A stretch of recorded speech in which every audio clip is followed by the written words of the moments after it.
Welcome to the Emerge Collaborative podcast. I'm Falon. And I'm Rachel. Together, we share more than 2 decades of experience working with young adults on college campuses. So on this podcast, we're engaging the questions we hear in our ministry to better equip those who care for the emerging adults in their lives. Welcome to Ask Us Anything. On these podcast specials, Falon and I answer questions that are frequently asked by current and incoming college students. Today's topic is, how do I pray when I'm feeling overwhelmed? This is such an important question because overwhelm in college can come in a huge variety of forms, from anxiety and depression to spiritual struggle to relational struggles like having conflict with friends or feeling unstable in your familial relationships.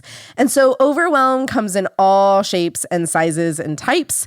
And it's really important to have a plan for how you're going to connect with God in those moments of overwhelm. And so that doesn't necessarily mean that things will quote unquote work, but it does mean that you're being intentional and proactive about your spiritual health and leaning on the Lord during times of distress. So on a practical level, students will come to us and ask the question, how do I bring my overwhelming feelings to God? And they can range from, how do I bring anger, frustration, anxiety, sadness, doubt, anything, right? But any emotion that feels overwhelming or any experience that feels overwhelming, how do I then bring that to God? And the answer really depends on personality and your particular relationship with God. All of us have unique relationships with God, and so it really depends on how you connect with God. Just know that overwhelming experiences, especially if they're chronic or long-term, can sometimes change the way you connect with God. So if you are someone who has journaled to connect with God and kind of let it all out with God when you've experienced overwhelm in the past, that might be something that works for you, but it also might not be something that works for you anymore. So know that however you have navigated overwhelming feelings with God in the past, if you have experience with that at all, it might change a little bit in this particular season of life. Partially because you're changing and partially because the overwhelming feelings are different and probably bigger than what you've experienced in the past. And that is okay. It's very normal. And actually the process of refinding God through overwhelming experiences can actually be really exciting. And oftentimes later in life are the things that we look back on and say, this particular experience was a major turning point in my faith, and usually for the better. So take heart that in the future, oftentimes these moments and navigating them with God can be really valuable for your spiritual life, but they're still really challenging in the moment. But there are lots of different tools, and we're going to talk about a few of them that you might not be familiar with throughout the course of this episode. Yeah, I once had a student who came to me and asked an iteration of this question. And one of her biggest points of concern was, I used to journal and pray through journaling, and I just don't want to journal anymore. And admittedly, when I heard that, I was kind of like, okay. Like, it didn't really faze me that much. But for her, I began to realize in the conversation, it was causing significant distress. Mm-hmm. And so it can feel like if I don't connect with God in this specific way, like I used to, am I ever going to feel connected to God again? Yeah. And so in that conversation, I gave her a bunch of different other options. Here are other ways you can try connecting with God. See which one works. And I also invited some reflection on what are some practices she was already doing where she felt like her nervous system was calm. Can you invite God into that? And so there are ways to reframe and think about this question of, how do I come to God with all of these overwhelming feelings, that don't necessarily rely on the same practices that a student has always done. Yeah. So can you bring overwhelming feelings to God? Yes. Nothing is overwhelming to the Lord, and you can totally bring any sort of overwhelming feelings. Even if they're scary for you, they are not scary to God. So please bring all of your overwhelming feelings to God. God is delighted to carry that with and for you. How you bring those overwhelming feelings to God, let's dig into that over the course of our conversation. So one question we often get when it comes to overwhelm is sometimes experiences and feelings are so overwhelming that students don't even know how to pray. They don't even have words to articulate articulate a prayer. And so they're asking, how do I pray when I don't know what to pray for, or I don't know how to articulate the things that I long for or need? That's such a great question. And I think the question behind the question is, how do I pray when it feels like the speeches that I make to God aren't good anymore? I think oftentimes college students see prayer as this experience where they formally come before God and they have this laundry list or this certain way of speaking that they need to present to God in a way that formalizes it and makes it feel like, yes, I've done a good prayer today. It's almost as if God puts a spotlight on the student and the student's like, oh, I have to pray well or in these very specific ways. And if not, I'm not doing prayer. And that's just not the case. So a lot of times with students, when any question comes up with prayer, one of the first things that both of us try to do is get the student to take a deep breath and lower the stakes of a prayer practice. So when you feel like you don't know even how to articulate what you want to pray for, or like, how do I even show up before God because I'm so overwhelmed, there are a couple of things that I point students to.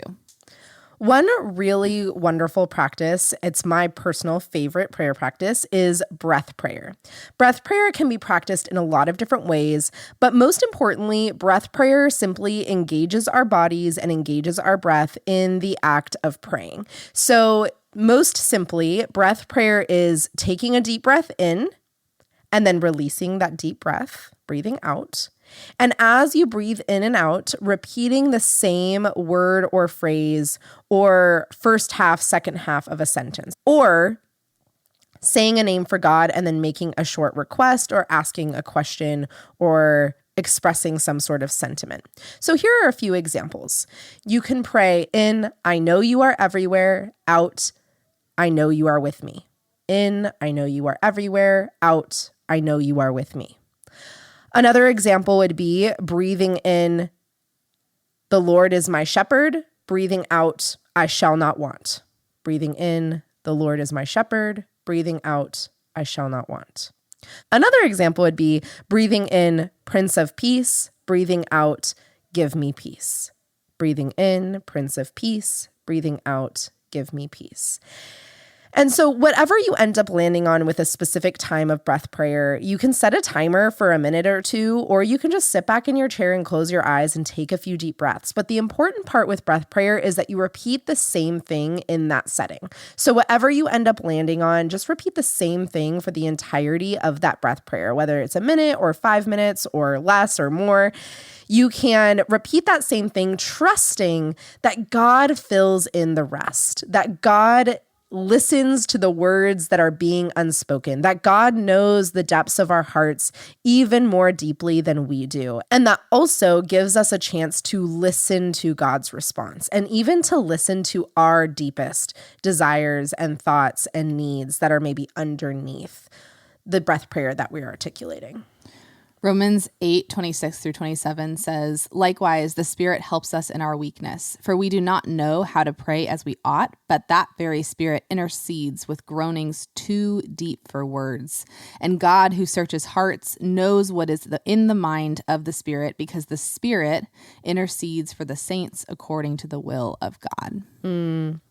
So we hope that that is an encouragement to you and that breath prayer is a good resource for you. I love prayer because even in moments when I'm not overwhelmed, I can sometimes be someone who is tempted to critique my own prayers as I'm praying them. Should I be praying for that? Is that theologically sound? Is that aligned with God's will? And I get distracted by thinking about my own prayers. And breath prayer allows me to release that control even over prayer to God and to allow it to be a mutual conversation and an act of trust where I know that God is listening to the things that are even unspoken and that God is responding to me and understands the things that I'm feeling and experiencing.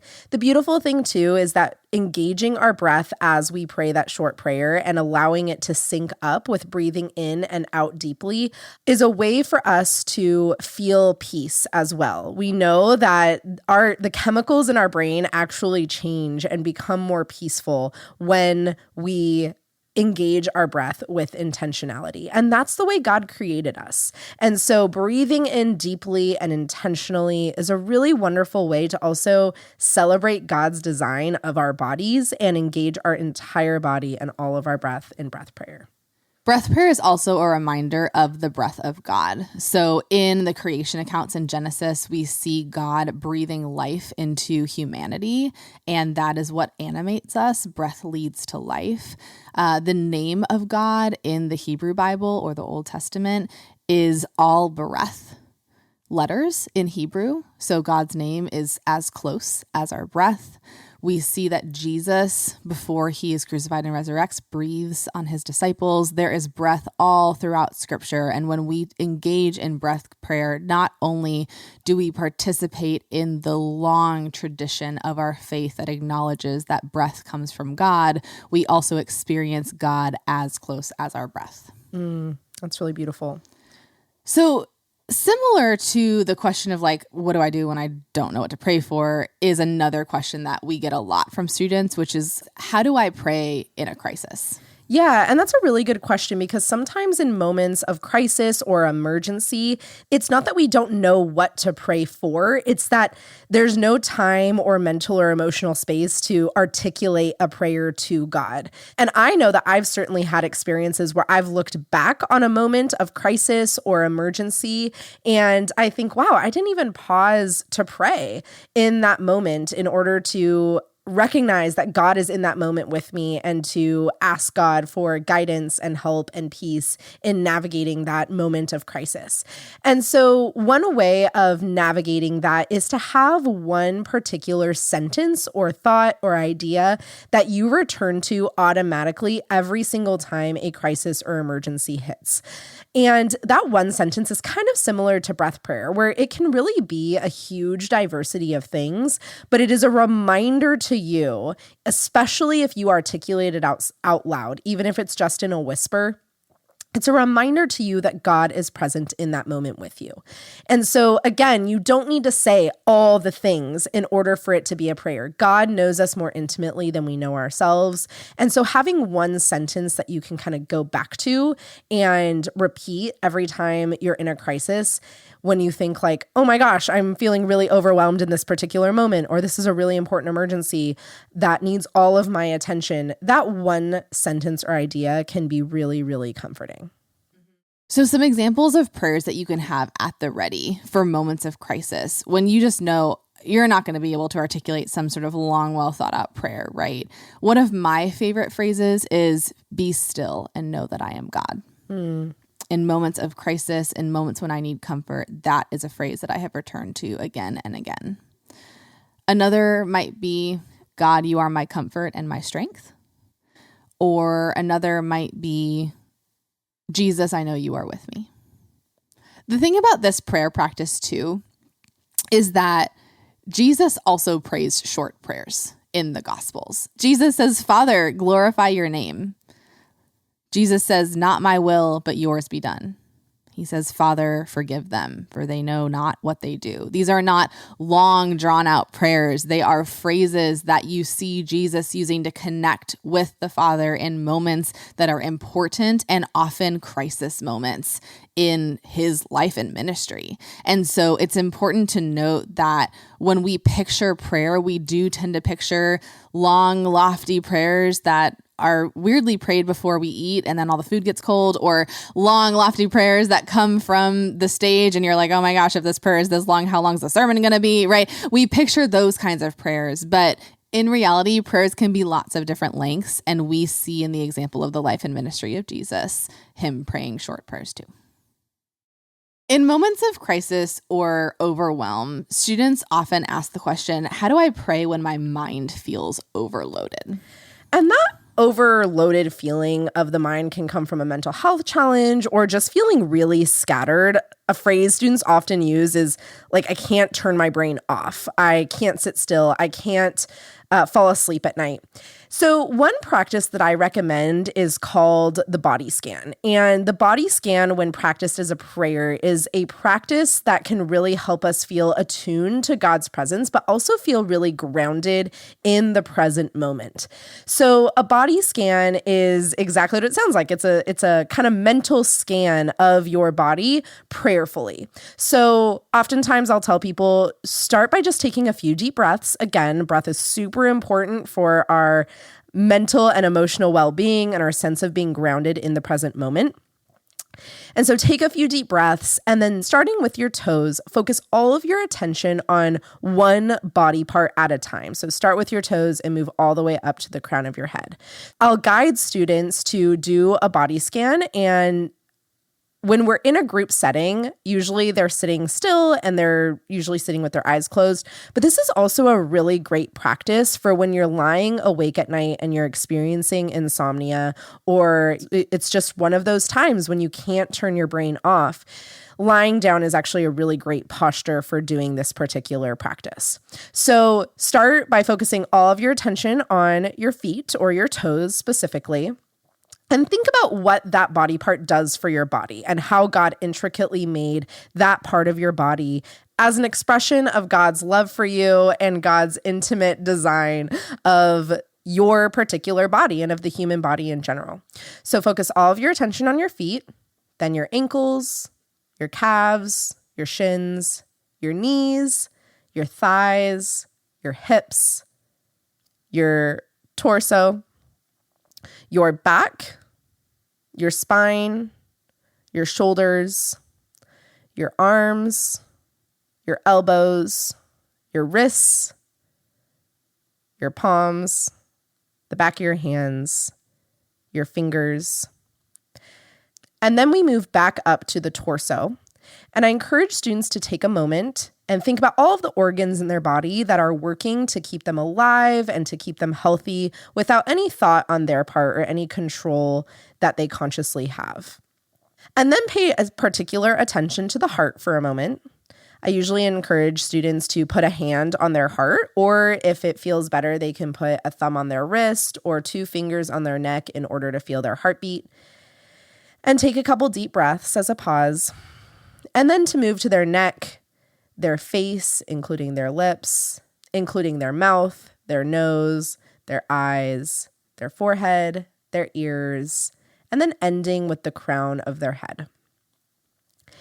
And by doing that really slowly, I listed all of the body parts very quickly there, but by doing it really slowly and paying special attention to each part of the body, acknowledging any pain or discomfort that is there, tightening the muscles and relaxing them intentionally so that you can release any tension that your body might be holding. That is a really beautiful way to pray with our entire bodies. That doesn't require a huge amount of mental energy, and it can also feel very calming because it allows us to stay grounded in our body and to not be super distracted by our anxieties about the future or our regrets or worries about the past.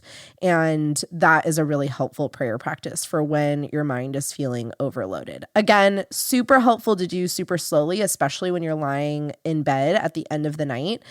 But it's also something that you can do very quickly in moments of overwhelm throughout your day to help you feel grounded in the moment, and you can practice doing it faster than what I just described. I think it's important to note that when we engage in prayer practices like this, it's also acknowledging that God cares deeply what's happening in our physical bodies as much as what's happening in the life of our mind. Sometimes we separate those out, or especially as college students, we focus so much on the life of the mind that we forget that our bodies matter too, and that God created us with love and care and intentionality. And so when we feel overwhelmed, it can be really easy to sort of disassociate from our bodies or not feel connected to our bodies, or conversely feel the stress so acutely in our bodies that it's hard for us to think well. And so either way, if you're completely offline from your body or so online that it's distressing, something like a body scan done prayerfully can connect you back to yourself and to God. Another question we get that I think is really pertinent to the idea of praying when we're overwhelmed is sometimes it is the act of prayer itself that is causing the overwhelm. So a question students sometimes ask is, what if praying is just making me more anxious, more overwhelmed?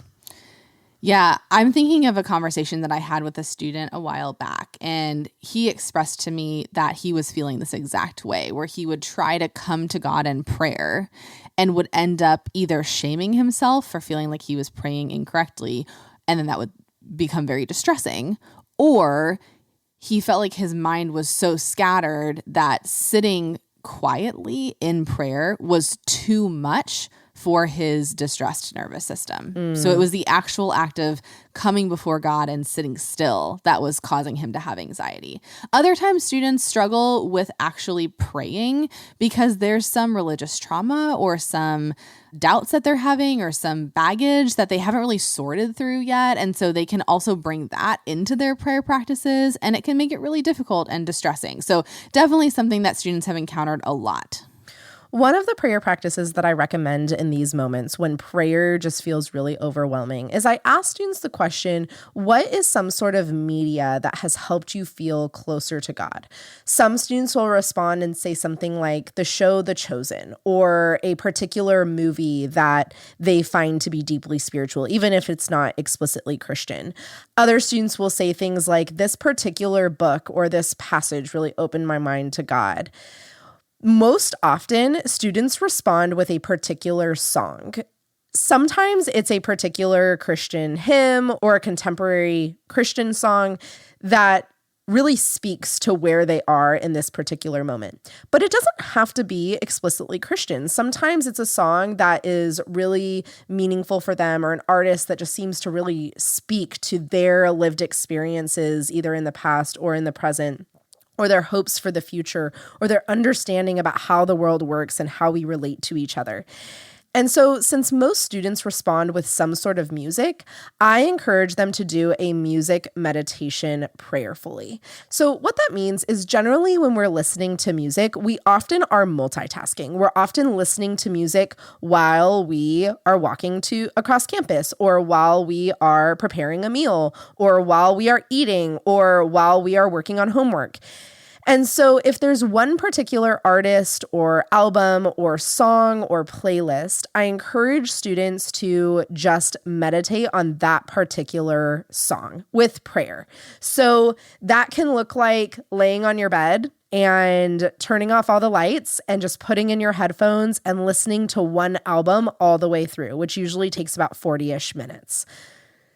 Another option is just to listen to the top songs of a particular artist that is meaningful for you. Most music playing platforms have the most popular songs of a given artist. What I do is I actually have a running playlist of songs that help me feel connected with God. Some of them are explicitly Christian or explicitly spiritual, but a lot of them aren't. They're just songs that, for me, help me feel connected to God. Help me see God in a new way. Help me appreciate something about the way God relates to me or the way that I am called to relate to other people as a Jesus follower, even if the song didn't intend for me to feel that way. So I have a running playlist. Mine is called Surprising Worship. So you're welcome to take that title if you would like, but you're also welcome to call it whatever you would like. And when I am feeling like prayer itself is a little bit too overwhelming, I will sometimes just put in headphones and listen to a random sampling from that playlist and allow the words to wash over me and listen to God in the creativity and the beauty that artists have created. I think that one of the things that is so beneficial about this prayer practice is that it also invites us to see and experience the ways that art can meet us in our spiritual lives. Yeah, I think that's a really important practice as we grow spiritually, to be able to see God's Spirit, which is everywhere, to be able to see God's Spirit in all different kinds of beauty and art and creation and human creativity. And so Music meditation is one way of doing that and is a way of welcoming God's presence and recognizing God's presence in the lives and the work of others when we feel like we can't pray. So sometimes when speaking words in prayer is the thing that is feeling overwhelming, take that as an opportunity to listen. Yeah, that's really beautiful. Sometimes when students feel overwhelmed, they ask us if there's something in the Bible that they can turn to, or if there are words in the Bible that they can borrow in prayer. Does anyone in the Bible feel overwhelmed like I do? And the answer is yes. Definitely. I think the Bible is full of characters who are overwhelmed by life's circumstances, who are overwhelmed with feelings of grief, doubt, uncertainty. And the beautiful thing about the Bible is not just a story of God acting. It's also a story of humans responding. And so one of the places that we can go to find those responses is the book of Psalms. Jesus's songbook. Yeah, Jesus quotes the Psalms more than any other scripture when he is on this earth. And so it's important to take note of that. The Psalms offer language for the entire gamut of human experience, ranging from psalms of praise, expressing emotions of joy and gratitude and happiness, all the way to psalms of lament, expressing emotions of despair and sadness and deep pain. And so I think the Psalms are a place where we can go to borrow words when we don't have words ourselves. One of the things that I like to encourage students to do is to take a psalm that feels meaningful to them and to insert themselves into the psalm, even just linguistically. So to talk about their experience and infuse that into the language of the psalm. If the psalm is communal, but you're having an individual experience, to change it to I instead of we, or vice versa. If the psalm is individual, but you're feeling things that are communal, change the language to we. And so there are ways that we can adjust the psalms in prayer and borrow some of the language while also infusing our own experience. I think one of the most profound things about the Psalms is that even though they were written thousands of years ago, they were already ancient in the time of Jesus.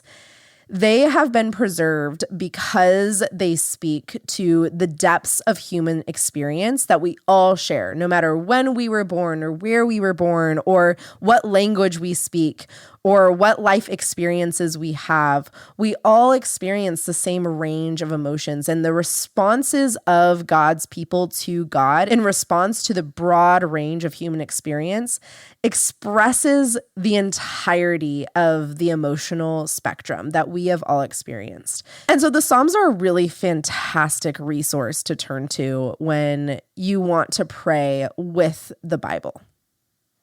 Yeah, I remember a student came to me once in crisis, and very rarely do I feel completely at a loss for words. But in that moment, I just was like, there's nothing I feel like I can say here. And the only thing I could think to do was pull out the book of Psalms.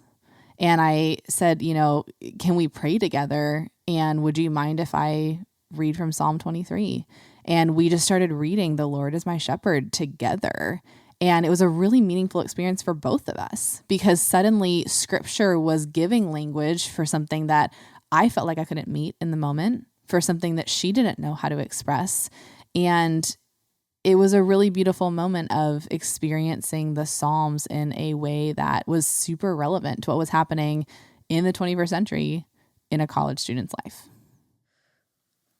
Well, I have loved this conversation about prayer. I love prayer practices. It's one of my favorite things to teach to college students or to share with them in moments of pastoral care. And there's so many more prayer practices that we could talk about to expand our imagination for how we connect with God in all kinds of moments in our life, but particularly in those times when we are feeling overwhelmed by our emotions or by the things going on around us, or even by our faith itself. And so we have loved this conversation, and we look forward to continuing the conversation. So please feel free to reach out if you would like additional resources about this topic. Thank you for joining us for Ask Us Anything.